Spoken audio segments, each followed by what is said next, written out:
today for your Latin worksheet, you're going to be working with passive verbs.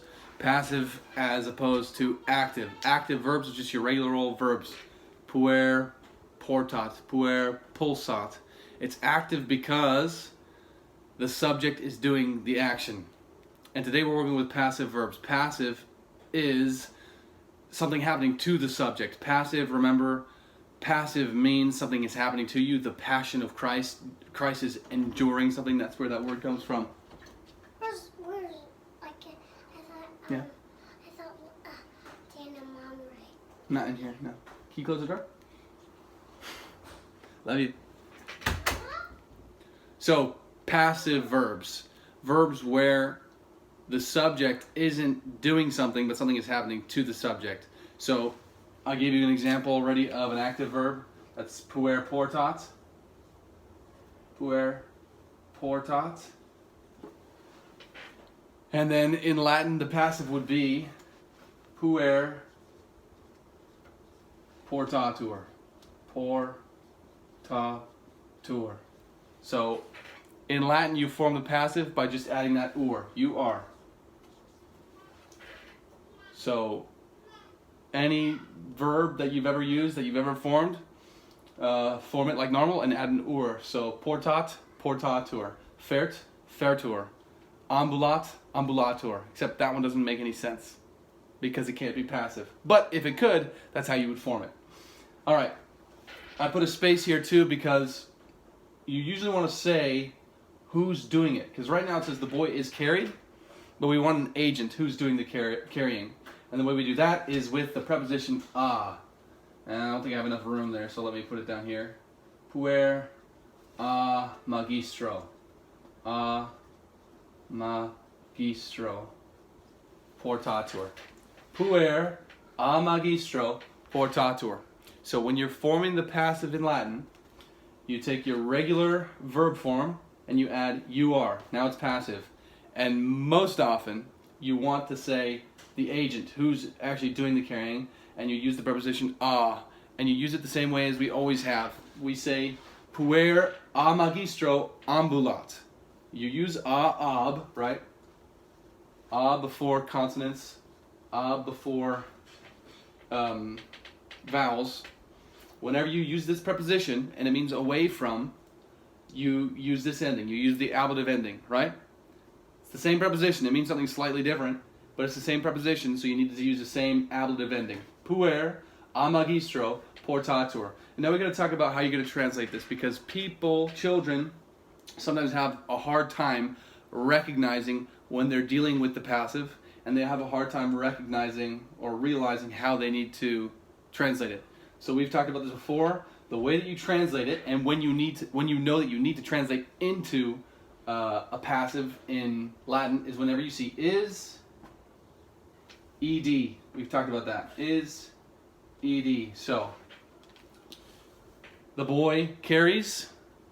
The boy is carried. Yeah? The boy carries, that's active. The boy is carried. Is the boy doing anything? No, he's just being carried. He's just dangling along, right? Puer a magistro portatur. The boy is carried by the teacher. And this will change, obviously, depending on the number, if it's plural, and the verb, just because English is a little bit irregular. So the boy is taught. Where's the ed? Sorry, it's English, right? But you can tell that that's is ed. What do we mean by ed? You know, we're making it past tense in English. So the boy is taught. That's an is ed. Or the boy, the boys are taught. Where's the is? Where's the ed? You can kind of recognize it because you know English. Are is the plural form of is. Taught is the past tense form of teach. The boys is teached by the teacher. So I guess if you can do some really improper English, this still makes sense. The boys is teached by the teacher. The boys are taught by the teacher. That's passive because we've got is ed. So, summing it up. Active is when the subject is doing the verb. Passive is when the verb is happening to the subject. The way that you'll recognize that in English is when you see an is ed, and that'll come in all kinds of different forms because English is much more irregular than Latin. Whenever you have a Latin sentence with passive, you want to have an agent, and the way that you place the agent in the sentence is with the preposition a, and we already know that the preposition a takes the ablative. So, puer a magistro portatur, the boy is carried by the teacher. I'll do a couple more examples. I'll do one English to Latin and then another Latin to English. Okay, here's our example. What do we want to say? The teacher is interrupted by the daughter. The teacher is interrupted, right? As soon as you see that is ed, you know it's passive, and you have to translate it with an or, right? I hear is interrupted.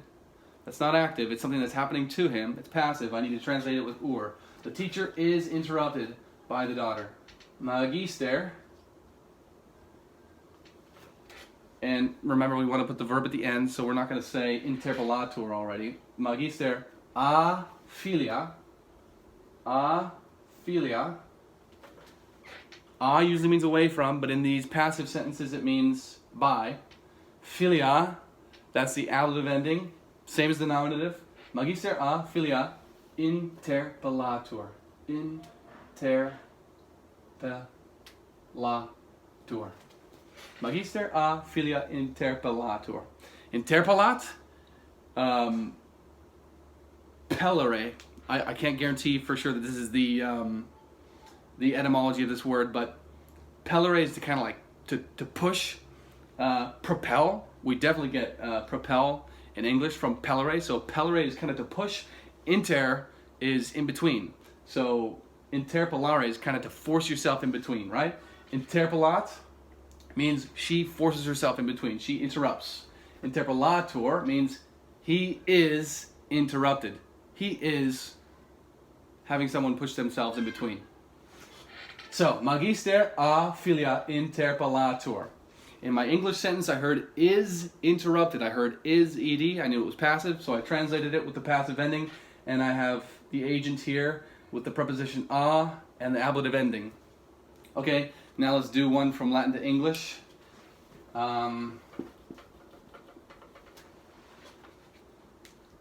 Yeah, this is something we've talked about already, but let me write it down for you. Oh, I don't need to write it down. Just give it a listen. Discipuli a magistro docentur. Discipuli a magistro docentur. You hear that or, right? You hear that or, and you know you need to translate with an is ed. What does docet mean? What is docere? Docere is to teach.